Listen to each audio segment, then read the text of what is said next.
Buenos días. El gobierno de Trinidad y Tobago en sus dos administraciones anteriores mantuvo una relación hostil hacia los migrantes venezolanos. En la nueva administración esa hostilidad se ha trasladado al sector comercial y energético. Sobre este tema vamos a conversar hoy con el economista petrolero Rafael Quiroz Serrano. Bienvenido, profesor. Un placer tenerlo en estudio. Gracias, Adrián. Muy amable por la invitación. A principios de año, bueno, más bien como a mediados de año, la nueva primera ministra de Trinidad y Tobago dijo que el acuerdo de Campo Dragón, del yacimiento Dragón, estaba muerto y trató de buscar, digamos, acercamientos con otros países de la región para explotar ese yacimiento que tenía en conjunto con Petróleos de Venezuela. Intentó con Surinam, intentó con Granada y también con Guyana. ¿Por qué no lo ha logrado conseguir? Bueno, por varias cosas. Este es un campo, el Campo Dragón, que está en aguas territoriales que llamamos venezolanas, pero que también forma parte de aguas territoriales de Trinidad y Tobago. O sea, hay aguas comunes allí. Esos proyectos nacieron en la década del 80. Eso tiene su historia y sus antecedentes. Muy específicamente en la segunda mitad de la década del 80, cuando nació el proyecto Cristóbal Colón. Eso se llamó Cristóbal Colón durante toda la década también del 90. Eso fue un plan, un proyecto, una alianza estratégica sobredimensionada. Esto fue un fracaso al final porque se hicieron malos cálculos, se hicieron algunas inversiones incluso que se perdieron. Y eso fue mal manejado en verdad por la dirigencia, lo que podríamos llamar la dirigencia petrolera anterior a la era chavista. Luego eso cambió para lo que llamamos hoy el complejo industrial Gran Mariscal de Ayacucho. Se fue manejando en forma un poco más moderada, diría yo, pero igualmente no terminó en nada. Y hoy en día, entonces, eso se concreta en lo que hoy llamamos el Campo Dragón y el proyecto Dragón Gas propiamente. Es una alianza con Trinidad y Tobago debido a que compartimos aguas comunes y el yacimiento prácticamente también común. Entonces, la experiencia nos dice, me refiero yo a experiencia en otros lugares, hay yacimientos que comparten Kuwait y Arabia Saudita, ejemplo, en lo que es el Golfo Pérsico, y hay muchos yacimientos en el Golfo Pérsico compartido entre dos países de los 8 que integran el Golfo Pérsico. Entonces, bueno, allí nació la aspiración venezolana y trinitaria de hacer un proyecto interesante. Se trata de 225.000 millones de pies cúbicos de gas que hay allí en ese yacimiento y que podríamos explotarlo en conjunto para consumo también, por supuesto, equitativo de los dos, pero eso requiere, por supuesto, inversiones. Allí se hicieron los proyectos que eso estaría más o menos iniciando, dando las primeras señales de éxito en cuanto a la inversión se refiere en plazo de 3-4 años. Tampoco eso era en forma inmediata ni mucho menos está activo. Va a depender también de la decisión del gobierno venezolano de qué tratamiento finalmente le va a dar a ello. Dragón es el campo más grande, pero no es el único que hay en aguas fronterizas entre Trinidad y Tobago y Venezuela. ¿Cuántos campos hay? Sí, es el más grande. Bueno, campos llegan más o menos como a 9, 10, 11 campos gasíferos, todos gasíferos. Hay que subrayar también de que este es un gas libre, lo que llamamos gas natural.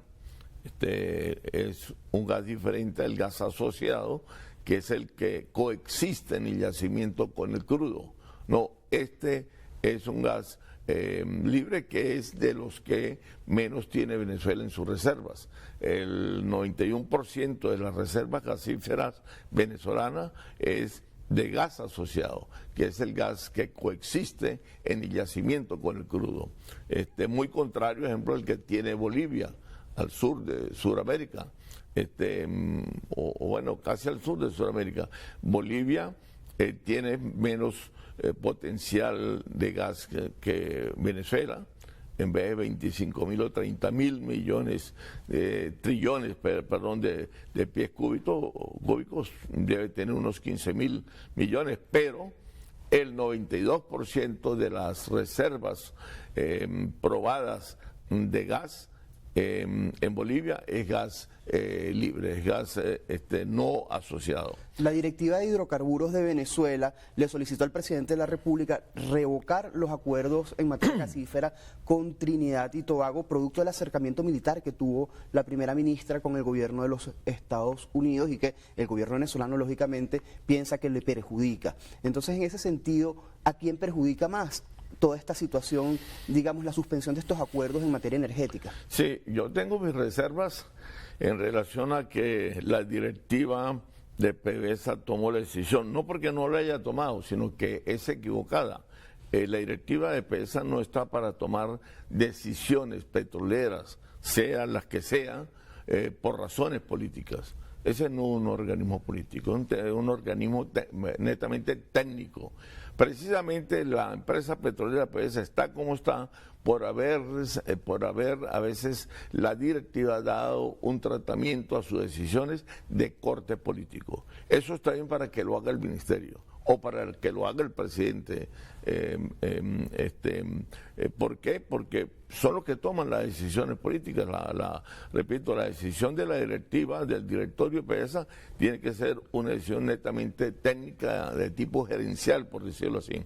Pero bueno, independientemente de ello, yo creo que eso los afecta a ambos, nos afecta tanto a los venezolanos como a los trinitarios, porque nosotros ahorita no estamos en condiciones de tomar decisiones que vayan a constituirse en represalias hacia socios nuestros en hidrocarburos por tal o cual razón política, ni mucho menos.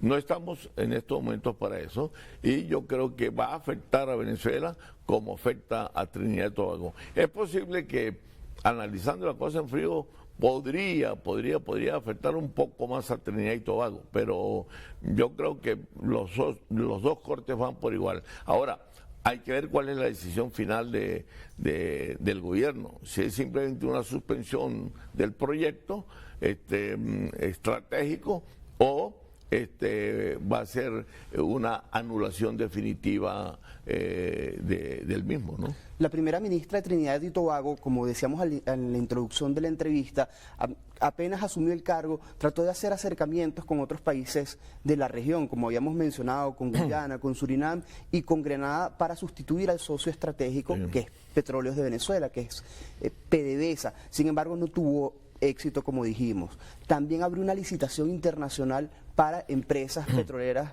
internacionales y no hubo ningún postor. ¿Por qué es tan difícil para Trinidad y Tobago conseguir un socio estratégico que reemplace a Petróleos de Venezuela? Bueno, si se trata de estos yacimientos que corresponden a aguas territoriales comunes entre Venezuela y Trinidad, por supuesto es muy difícil que allí, como diríamos en términos populares, le meta el diente a unas empresas transnacionales. O sea, de por sí el negocio petrolero es difícil. Si va a hacer la negociación, el tratamiento un país X con Trinidad o con Venezuela por separado. Ahora, hacerlo en conjunto o para proyectos que abarcan aguas territoriales de ambos lados, o sea, en conjunto, por supuesto es casi imposible. Sí podría hacer el intento Trinidad en la parte oriental de la isla, de la península, sí podría hacerla. La cuestión es de que Trinidad y Tobago está muy nueva, muy novata en estas inversiones. Creo que no tiene la experiencia necesaria o no tiene mucha experiencia en este plano y por consiguiente, por supuesto, se le dificulta un poco tratar los yacimientos que tienen la parte oriental. no en la parte occidental. La occidental no puede meterse en Trinidad con otro país porque está Venezuela de por medio. Profesor, necesitamos hacer una breve pausa comercial. Ustedes no se aparten de su pantalla, ya venimos con más de Entrevista Venevisión.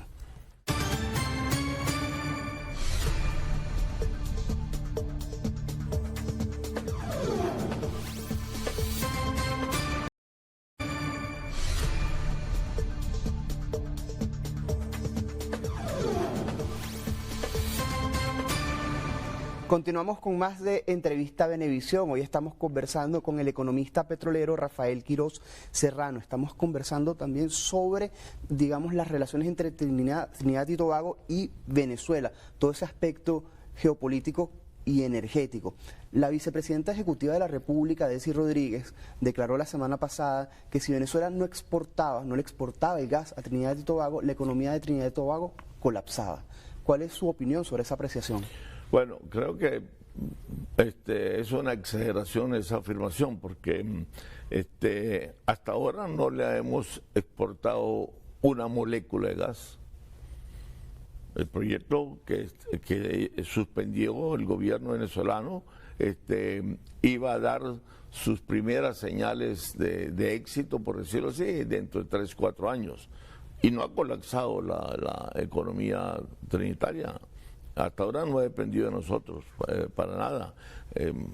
Yo creo que es una frase, una afirmación que hizo nuestra vicepresidenta, producto más de la emoción que de la racionalidad, ¿no? Ahora bien, yo entiendo que la primer ministro de Trinidad, Kamal Persal, tiene cierta animadversión hacia nosotros, hacia Venezuela, o hacia los venezolanos. No sé por qué razón, pero el hecho es que desde que llegó ella a principios de año, el primer trimestre de este año, se ha denotado, se le ha visto claramente de que sí hay cierta animadversión. Y eso deberíamos manejarlo nosotros con más diplomacia. En petróleo se impone a veces, o mayoría, en buena parte se impone la diplomacia, es decir, la geopolítica petrolera hay que tratarla con guantes de seda. Y Venezuela no puede darse, repito, el lujo en estos momentos en que tiene estancada la producción petrolera, que la semana pasada llegó a 870.000 barriles diarios con esfuerzos propios de PDVSA, una exportación por supuesto también limitada por la producción misma, y una empresa Chevron que no sale de 230, 240, 250.000 barriles su producción. Y por consiguiente, repito, no estamos en condiciones de gritar muy duro, pues, ¿entiendes? Profesor, conversábamos sobre que la primera ministra de Trinidad y Tobago buscó acercamientos con algunos países y algunas islas que están cerca de Trinidad y Tobago, pero independientemente de que hubiera logrado esos acuerdos, lo cual no ocurrió, los gasoductos tendrían que pasar por aguas territoriales venezolanas, porque además los trayectos son muy largos. Es decir, siempre se necesita el concierto del Estado venezolano en el caso de que quisieran cerrar una negociación con, por ejemplo, con Guyana o con Surinam. Así es, ciertamente es así.